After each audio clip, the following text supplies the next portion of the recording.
आज लाखाच्या डाळीचे वडे करणार आहे मी. तर त्यासाठी मी ही लाखाची डाळ घेतलेली आहे.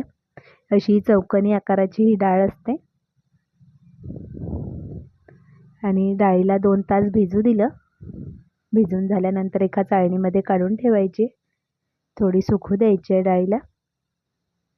आणि मिक्सी जारमध्ये लसूण घेतला, कढीपत्ता घ्यायचा आहे, मिरची घ्यायची, थोडा सांबार घेतला आहे आणि ही डाळ घ्यायची. मीठ घ्यायचं, तिखट, मीठ, हळद घ्यायचं आहे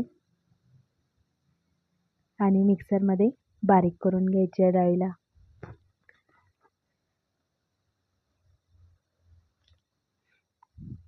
जाडसर बारीक करून घ्यायची.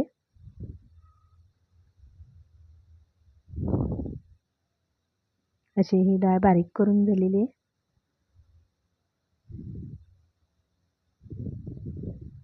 थोडे तीळ घ्यायचे, 1 चमचा तीळ घेतले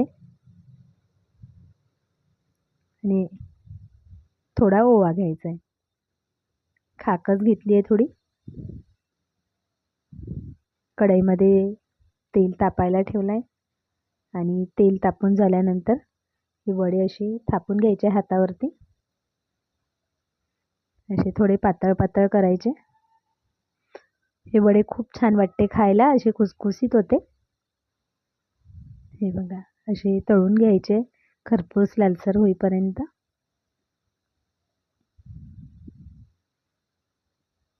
असे हे वडे तयार झाले.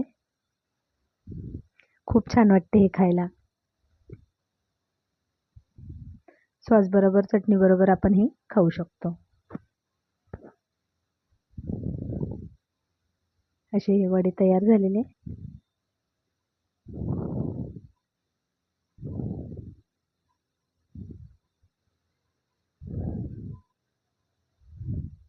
वाह, छान, मस्त वाटते खायला.